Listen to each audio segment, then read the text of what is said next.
Hi friends, welcome to Aadish சமையல். இன்னைக்கு நம்ம பார்க்க போகிறது ரொம்பவே சூப்பரான சாக்லேட் கேக் தாங்க பார்க்க போகிறோம். இது வந்து நம்ம 2 அடுக்கு வச்சு செய்ய போகிறோம். இதுக்காக வந்து நம்ம பைப்பிங் பேக்கோ நாசிலோ வந்து யூஸ் பண்ண போகிறது இல்லைங்க. ரொம்பவே சிம்பிளாக பார்க்கறதுக்கு லுக் வைஸ் அவ்வளோ சூப்பராக இருக்கும். இந்த கேக்கை யார் வேணாலும் ஈஸியாக செஞ்சுடலாங்க. அவ்வளோ டேஸ்ட்டாக இருக்கும், நல்லா சாஃப்டாக. இப்போ எப்படி செய்யறதுன்னு பார்க்கலாம். இப்போ கேக் செய்யறதுக்கு பேட்டர் ரெடி பண்ணிடலாம். அதுக்கு இங்கே ஒரு பெரிய பவுல் வச்சுருக்கேன். இதில் ஒரு ஜல்லடை வச்சுக்கலாம். இது எதுக்காகன்னா நம்ம ட்ரை இன்கிரீடியன்ட் எல்லாமே சேர்க்க போகிறோம். 2 கப் அளவு நான் மைதா எடுத்திருக்கேன், இதை சேர்த்துக்கலாங்க. இது வந்து ஒரு 3/4 கிலோலேருந்து 1 கிலோ கேக் வரையும் செய்யலாம்.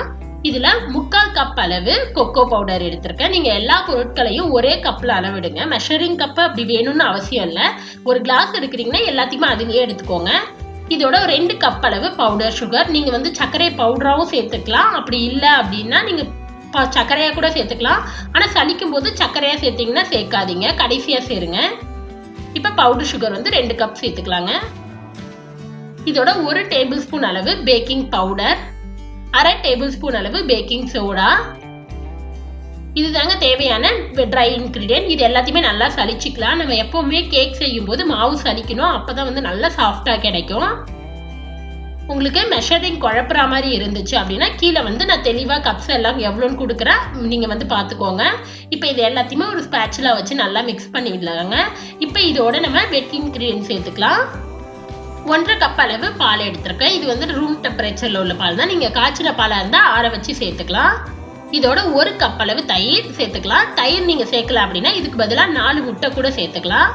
நீங்கள் இல்லை தயிர் முட்டை வேணாங்கன்னா எக்ஸ்ட்ரா 1 கப் பால் சேர்த்துக்கோங்க. 1/2 கப் அளவு எண்ணெய், இது வந்து ரீஃபைண்ட் ஆயில், நீங்கள் வெண்ணெய் கூட சேர்த்துக்கலாம். 1 டேபிள் ஸ்பூன் அளவு வெனிலா எசன்ஸ். இது எல்லாத்தையும் சேர்த்து விட்டு நல்லா மிக்ஸ் பண்ணுங்க.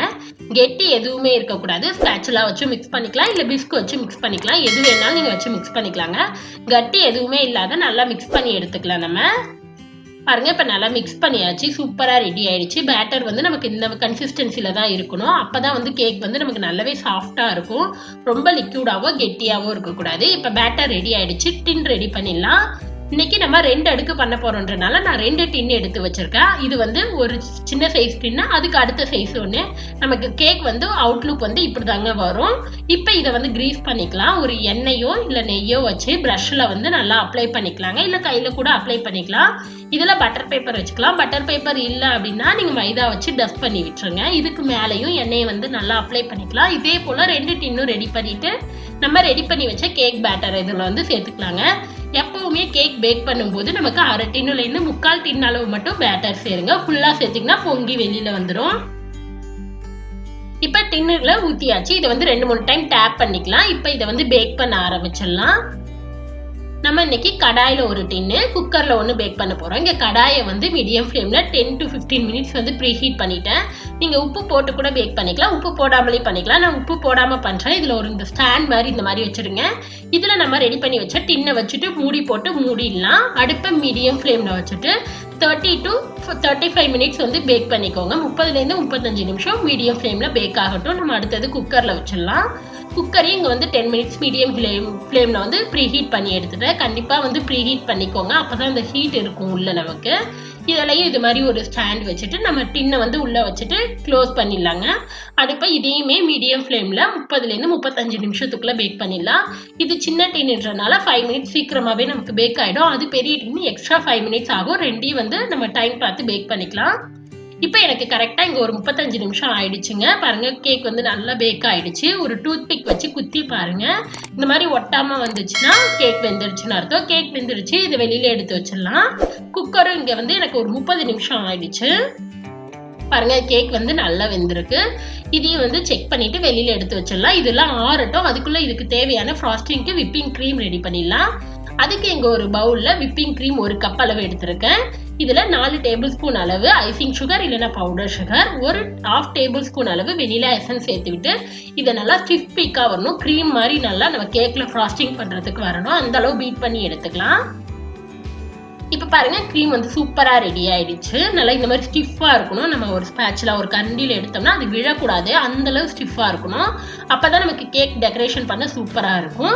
க்ரீம் ரெடி ஆகிடுச்சு. கேக்கும் ஆறி இருக்கும். இதை வந்து டிமோல்ட் பண்ணிடலாம். நம்ம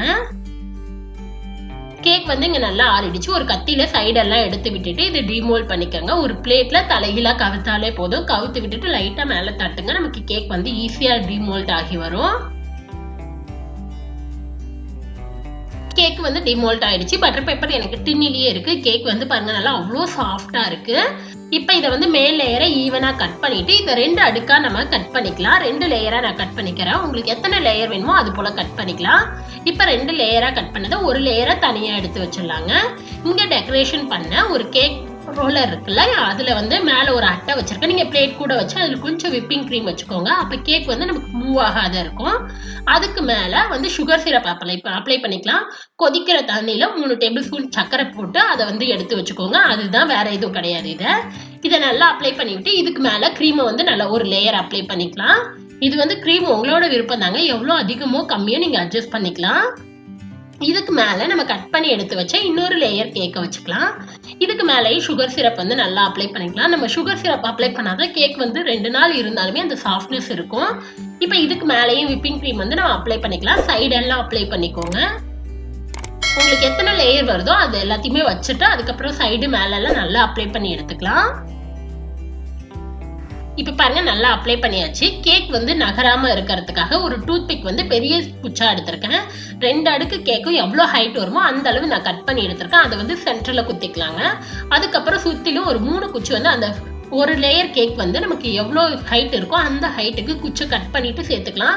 இந்த மாதிரி நம்ம அடுக்கடுக்கா கேக் பண்ணும்போது கீழே விழாம இருக்கும், நகராம இருக்கும், நமக்கு கேரி பண்றதுக்கு ஈஸியா இருக்கும். இப்ப ரெடி பண்ணியாச்சு. இப்ப இதுக்கு மேல இன்னொரு அடுக்கு வைக்க போறோம் இல்லையா, அந்த கேக்கை நான் 2 லேயரா கட் பண்ணி எடுத்திருக்கேன். ஒரு லேயரா இந்த மாதிரி வச்சுக்கலாங்க. நம்ம இந்த மாதிரி பண்ணும்போது பிகினர்ஸ்க்கெல்லாம் ஈஸியா இருக்கும். இதுவே வந்து உங்களுக்கு தனித்தனியா பண்ணி நீங்க வைக்கிறீங்க அப்படின்னாலுமே ரொம்பவே ஈஸியா இருக்கும். அது உங்களுக்கு கஷ்டமா இருந்துச்சு அப்படின்னா நீங்க இந்த மாதிரி கூட பண்ணிக்கலாம். இதுக்கு மேலே சுகர் சிரப் அப்ளை பண்ணிட்டு நம்ம வந்து விப்பிங் கிரீம் அப்ளை பண்ணிக்கலாங்க. இப்ப எப்படி பண்ணுமோ அதே ப்ரொசீஜர் தான் நம்ம ரிப்பீட் பண்ணுவோம். உங்களுக்கு இது வந்து கஷ்டமா இருக்கு அப்படின்னா நீங்க வந்து இன்னொரு ரோலர்ல இந்த கேக்கை எடுத்து வச்சுட்டு கீழே ரோலர்ல இந்த அடுக்குல வந்து நீங்க இந்த லேயர்ஸ் எல்லாம் போட்டு கிரீம் எல்லாம் அப்ளை பண்ணி டைரக்டா வந்து அதை அப்படியே எடுத்து கூட செட் பண்ணிக்கலாம். அதுவுமே ஈஸியா இருக்கும். இந்த மாதிரி பண்ணும்போது இன்னும் ஈஸியா வரும். அதனால நான் உங்களுக்கு இந்த மெத்தட்ல இன்னைக்கு பண்ணி காட்டியிருக்கேன். இப்ப இதுக்கு மேல சைடு எல்லாத்தையுமே நல்லா விப்பிங் கிரீம் அப்ளை பண்ணிட்டு நம்ம பார்க்கலாம். இப்ப நம்ம 2 அடுக்குலயுமே நம்ம விப்பிங் கிரீம் அப்ளை பண்ணி சூப்பரா ரெடி ஆயிடுச்சு. இன்னைக்கு நம்ம நாசில் எதுவுமே யூஸ் பண்ண போறது இல்ல.